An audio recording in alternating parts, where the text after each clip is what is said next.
use my Insta360 Go 2 all the time. It's my go-to action camera. It's tiny, lightweight, easy to use, and I can always have it handy with the different mounts I can use. I can also use the case to control and charge the camera on the go with this built-in little hand-in tripod for blogging and time lapses too. But sometimes it just doesn't have enough juice for what I want to use it for, and maybe for you too, like if you're mountain biking and you don't want to have to keep recharging the camera in the case. Today I'm going to be showing you the USB power mount for the Insta360 Go 2.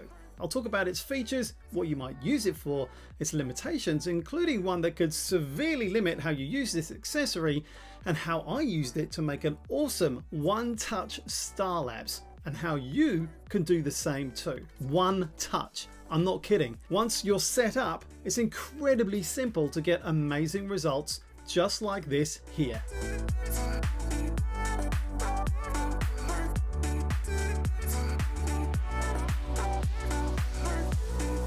So let's take a look at the USB mount and run through its main features. So you can see that you have a mount with the power prongs here and a USB-C connector just here too. You can see the size of it in this shot where you can compare it to the size of the case, and also note the holes in the back and down here at the bottom, which are designed to help air to circulate around the Go 2 to keep it cool.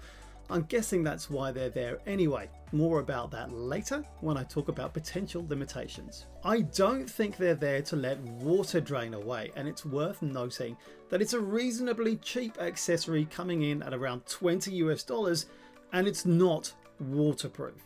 So just bear that in mind when you're thinking about how you're going to use it. Check out the central plastic strap for extra security to keep the Go 2 in place. There is a magnetic back to this and you can feel it is secure, but the central secure strap is a good idea if you're going to be flying this on a drone or something actiony like that. Note that it sounds and feels a bit rattly and flimsy when the Go 2 is not in the case. Have a listen here.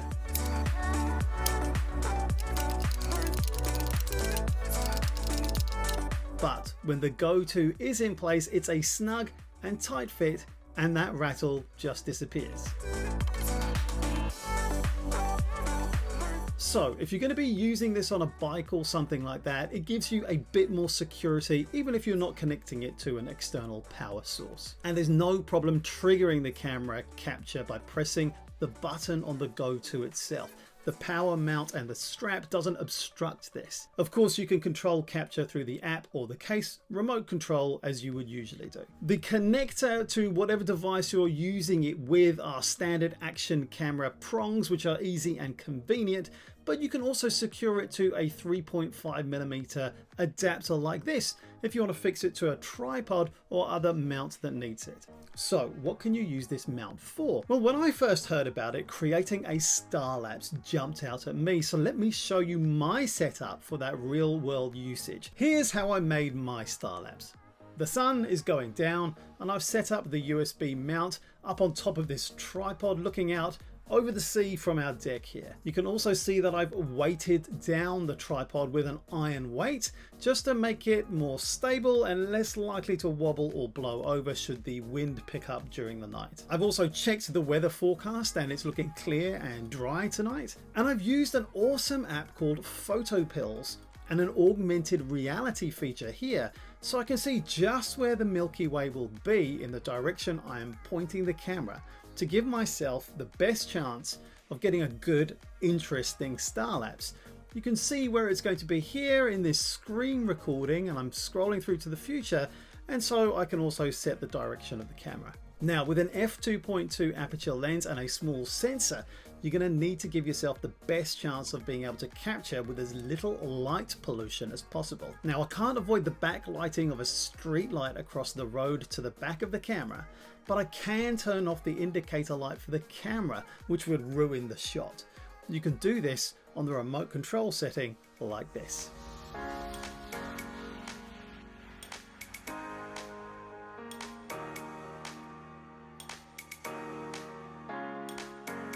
The next thing I'm going to need to do is to make sure I'm recording a Starlapse and nothing else. And remember, I just turned off the indicator light, so I really need to make sure it is capturing. The best way to do this is to alter all the button press settings using the app and setting them all to Starlapse. This way it doesn't matter what you press, all presses will trigger a Starlapse capture. And I'm not even going to change any settings. I'm just going to leave it on full automatic shooting in Starlapse mode on the Go 2 to really simplify the process. And finally, I connect the USB power mount to the portable battery pack and leave it supported in the bag.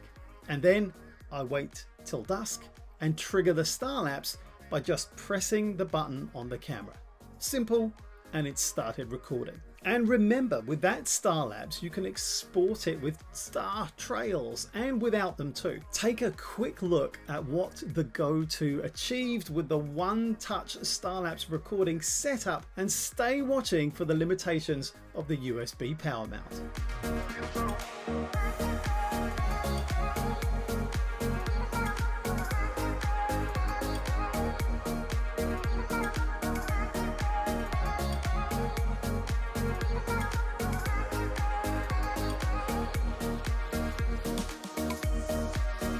So what's going to limit how you use the mount? Well, here are a few things you're going to want to keep in mind. First, there's a limit on recording time for the Insta360 Go 2, and that depends upon what mode you're using it in. Second is the overheating of the Go 2. This little beast gets hot, especially if you're using it in direct sunlight or it's recording for more than a few minutes. So that's something that you're going to have to remember. Though running it for a Starlapse on a cool night isn't likely to present too much of an issue. And running it on an FPV drone means that it's going to have lots of air moving around it, and then that's going to be cooling it. So it's unlikely to be much of a problem either using it that way. Third, if you're limited by the battery power of what you've connected your USB power mount to. Now, with my Starlapse, it was a 10,000 milliamp hour battery block, so that won't be an issue. However, if it's a small FPV drone and you're connecting it up to that main battery or putting another battery which increases the weight, well, that's probably going to eat into your flight time that you're going to have available. Be sure to factor that into any uses you might think of for this setup. Fourth, although the other mounts and the case for the Go 2 have a hole lined up for where the microphone is on the camera, for some reason this mount does not. I can only think that Insta360 specifically designed this for use on an FPV drone, which is a high wind noise environment, and you're probably not going to be interested in that sound in your edited footage. Anyway, it seems like a strange omission, and one you might want to keep in mind when deciding if this is for you or not. Hey, I hope you've enjoyed this video. I really think you'll enjoy this video next. I'm Saab Johel. Remember to subscribe for more from me. Later all.